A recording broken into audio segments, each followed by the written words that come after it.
एक बार की बात है कि कुछ साइंटिस्ट ने मिलकर बहुत इंटरेस्टिंग एक्सपेरिमेंट किया। उन्होंने क्या किया कि एक बहुत बड़ा सा पिंजरा लिया, उसके अंदर 5 बंदरों को रख दिया और वहाँ पे एक सीढ़ी लगा दी। उस सीढ़ी के टॉप पे कुछ केले रख दिए। फिर साइंटिस्ट ने क्या किया कि जैसे ही कोई बंदर उस सीढ़ी पर चढ़ता केलों तक पहुँचने के लिए, तो ऊपर से ठंडे पानी की बारिश करने लग जाते। तो जैसे ही वो पानी उस बंदर के ऊपर गिरता था तो वो बंदर फटाफट से नीचे आता तो पानी बंद हो जाता।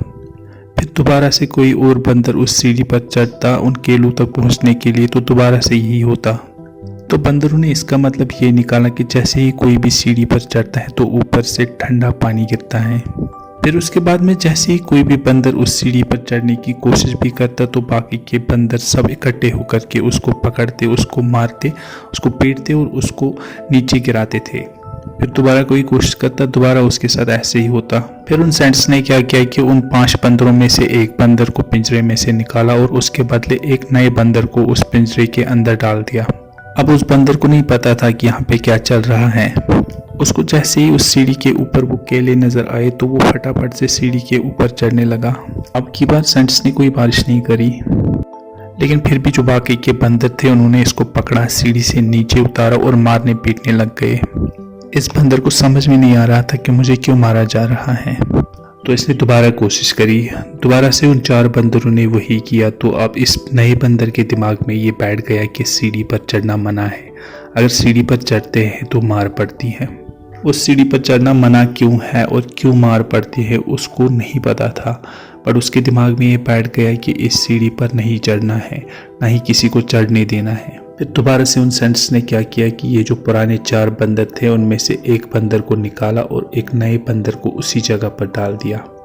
अब इस नए बंदर ने भी वही किया जो इससे पहले वाले ने किया था, यानी कि वो भागता हुआ गया और सीढ़ी पर चढ़ने की कोशिश करी, उन केलों तक पहुंचने की कोशिश करी। बाकी 4 इकट्ठे हो गए, उन्होंने उसको मारा पीटा, सीढ़ी से गिरा दिया। उसको कुछ समझ नहीं आया, उसने दोबारा कोशिश करी, दोबारा उसके साथ यही हुआ। और अब इस बंदर के दिमाग में भी यही बैठ गया कि सीढ़ी पर चढ़ना मना है। फिर साइंटिस्ट ने एक एक करके पुराने 3 बंदर जो बचे हुए थे उनमें से भी एक एक करके उन बंदरों को निकाला और उनके जगह पे 3 नए बंदर आ गए। अब ये 5 बंदर नए थे और किसी को भी ये नहीं पता था कि सीढ़ी पर चढ़ना मना क्यों है, लेकिन उनके दिमाग में ये बैठा हुआ था कि सीढ़ी पर चढ़ने से मार पड़ती है। तो कोई भी कोशिश नहीं कर रहा था, जबकि अब कोई ठंडे पानी की बारिश भी नहीं हो रही थी। वो चाहते तो आराम से उस सीढ़ी पर चढ़ते, केले तोड़ते और आपस में बांट करके खा लेते।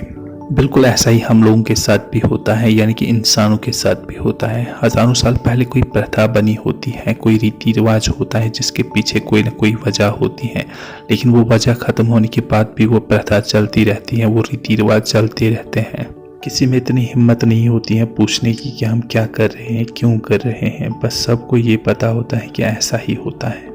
तो एक्सपेरिमेंट जिसके बारे में मैंने आपको अभी बताया था, यानी कि बंदरों का एक्सपेरिमेंट, उसमें तो बेचारे बंदर हैं, जानवर हैं, उन्हें नहीं पता कि क्वेश्चन कैसे पूछते हैं।